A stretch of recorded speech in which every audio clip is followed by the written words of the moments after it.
आती है। वो कंचा नहीं होता है, वो गंजा होता है। ची वो ड्रग्स होता है। वो गांजा होता है। नहीं गांजा से तो पतंग उड़ाते हैं। वो मांझा होता है। नहीं मांझा तो वो भैंस का बेचा होता है। अगर वो मांझा होता है। क्या बात है, बड़ा चहक रहा है। अरे वो मैं टिकटॉक पे वीडियो देख रहा था। अबे शर्म कर, देश चाइना की चीजों को बैन करने में लगा हुआ है और तू टिकटॉक खेल रहा है, हैं? तुझे शर्म नहीं आती? हाँ यार, तूने मेरी आंखें खोल दी। अभी के अभी इस ऐप को अनइंस्टॉल करता हूँ, तू भी कर दे, चल कर। अबे ओ, मुझे भी क्या अपनी तरह समझ रखा है तूने? हाँ, सच्चा देशभक्त हूं मैं, तेरी तरह नहीं। अपने फोन से ना सिर्फ मैंने टिकटॉक विकटॉक को हटा दिया, बल्कि जिन लोगों के पास टिकटॉक होता है ना, उन लोगों को तो मैं ऐसा रख के धोता हूँ। अरे नहीं, मैं टिकटॉक की बात नहीं कर रहा हूँ, मैं बात कर रहा हूँ PUBG mobile, UC browser, Helo, SHAREit, VMate, Xender, Club Factory और भी बहुत सारी हैं। और कई ऐप्स तो ऐसी हैं कि जो इंडियन थी लेकिन आगे चल के वो चाइनीज बाय आउट हो गई, या फिर चाइना ने उसे फंड अप कर लिया, जैसे कि Byju's, BigBasket, Flipkart, Hike, MakeMyTrip, Ola, OYO, Paytm, PolicyBazaar, Quikr, Snapdeal, Swiggy, Zomato. बस तू ये कहना चाह रहा है कि मेरे मोबाइल में जितनी भी ऐप्स हैं सब चाइनीज हैं? अरे तू ऐप्स की छोड़, ये जो फोन जो तू यूज कर रहा है ना, ये भी चाइना मेड ही है। या फिर भले ही इंडियन मेड हो, लेकिन कंपनी तो चाइनीज है, जैसे कि Xiaomi, Lenovo, Oppo, Vivo, Huawei, OnePlus, Realme. और इनमें से कई फोन तो अभी भी चाइना से ही आते हैं। और जाहिर सी बात है कि तू लावा, इंटेक्स, माइक्रोमैक्स ये सारे फोन तो यूज करता नहीं होगा, है ना? यहां तक कि अमेरिकन कंपनी का आईफोन इंडिया में चाइना से असेंबल होकर आता है। अब सवाल यह आता है कि ये सारी एप्स अनइंस्टॉल करने से चाइना को फर्क पड़ेगा या फिर हमें? मतलब ये कि चाइनीज एक्सपोर्ट्स में इंडिया का शेयर सिर्फ 5% का है। अगर हमने चाइनीज एक्सपोर्ट्स को बैन कर भी दिया तो चाइना को खरोच तक नहीं आएगी। और वो कितना है? Approximately $78 billion. बस यही तो नुकसान पहुंचाना है चाइना को। हाँ, चाइना का एक्सपोर्ट्स जो बाकी कंट्रीज में है उसके सामने कुछ भी नहीं है, यही तो बताना चाह रहा हूं मैं तुझे। चाइना के एक्सपोर्ट्स में यूएसए नंबर 1 पे है, $418.6 बिलियन पे। फर्क समझ में आ रहा है?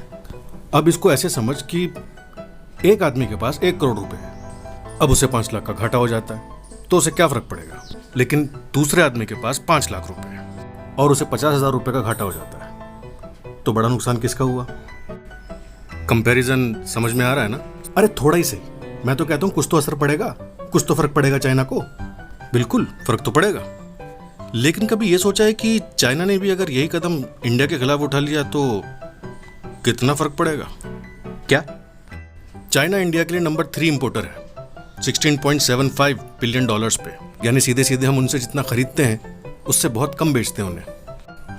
अबे तो क्या हुआ, देश के लिए हम छोटी मोटी कुर्बानियां नहीं दे सकते? बिल्कुल दे सकते हैं और देनी भी चाहिए, लेकिन जब हमारा 67% pharma, 60% electronics, car parts, metal, plastic, medical apparatus जब चाइना से आता है तो सोचना पड़ता है। 2/3 यानी 2/3 जो इंडियन स्टार्टअप्स हैं वो चाइनीज फंडेड है। और चाइना ऐसा सिर्फ इंडिया के साथ नहीं कर रहा है, ऐसा कई सारी एशियन कंट्रीज और अफ्रीकन कंट्रीज के साथ भी कर रहा है। गूगल कर लेना, डंपिंग और डेट ट्रैप जैसी मेल प्रैक्टिसेस के साथ चाइना वर्ल्ड के फोरफ्रंट पे आना चाहता है। अच्छा, तो इसका क्या करें भाई? जिन कंट्रीज के साथ हमारे अच्छे रिलेशंस हैं उन्हें हमारी कंट्री में एफडीआई के लिए प्रमोट करना होगा। स्कैमिंग कंपनीज जो बैंक का पैसा लेके और देश छोड़ के भाग जाती हैं, उनको हेल्प आउट करने की बजाय नए स्टार्टअप्स को फंड करना होगा, ताकि वो नए स्टार्टअप्स चाइनीज लोगों के पास ना जाएं, चाइनीज कंपनीज के पास ना जाएं अपनी फंडिंग के लिए।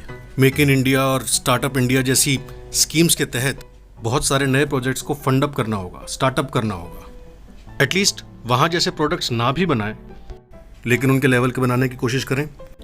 दूसरी कंट्रीज के साथ अपने रिलेशंस को और अच्छे करके उनसे सामान मंगवाने की कोशिश करें। चाइना के ऊपर ये डिपेंडेंसी जो है उसको कम करने की कोशिश करें। यार आंखें तो तूने मेरी खोल दी। साला चाइना तो बड़ा शातिर निकला बे। उन्हें उनकी भाषा में जवाब देने का मतलब चाइनीज सीखना नहीं है, और ना ही अपने पैसों से चाइनीज खिलौने, टीवी, मोबाइल ये सब तोड़ देने से चाइना का कोई नुकसान होने वाला है। इनफैक्ट ये तो हमारा ही नुकसान है। सही कह रहा है। जैसे इंडिया में चाइनीज रेस्टोरेंट बंद करने से तो कुछ होगा नहीं। चाइनीज रेस्टोरेंट का मालिक इंडियन, वहां पे खाना बनाने वाले इंडियन, वहां पे खाना खाने वाले इंडियन, रेस्टोरेंट में सप्लाई करने वाले इंडियन। अब उनको बंद कर दिया तो नुकसान चाइना का थोड़ी ना होगा। Exactly. China made boycott China वाली टी शर्ट पहन के चाउमीन खाते खाते चाइनीज मोबाइल पे बैन चाइना लिखने से कुछ भी नहीं होने वाला। सही बात है यार। तू टिकटॉक तो इंस्टॉल कर, चल अभी कर। तू पहले एप्स तो अनइंस्टॉल कर। अबे तू अपना फोन तोड़। अबे तू छोड़, देख मुंह मत लगना मेरे, मैं बड़ा जेल बॉन्ड बना फिरता है तू है, देख लूंगा तेरे आपको। अबे देख, मुंह मत लगना, मैं बता रहा हूँ। शोर शराबा, बड़े बदतमीज हैं ये दोनों। इन लोगों को ये भी समझ में नहीं आता कि दो लोगों की लड़ाई में तीसरा आदमी फायदा उठा ले जाता है। अरे ठीक ऐसे ही जैसे चाइना और अमेरिका के ट्रेड वॉर्स में वियतनाम और ताइवान ने फायदा उठा लिया। वैसे फायदा तो हम भी उठा सकते थे। और मेरी टी शर्ट क्यों पहन रखी तूने? और मेरा पुराना वाला पैसा कब वापस करेगा? अबे कौन से पैसे? अरे बस की नहीं है तेरे। पहले तो ये बता, तू जानता नहीं है तू मुझे। अबे तू कौन सा बिल गेट्स है?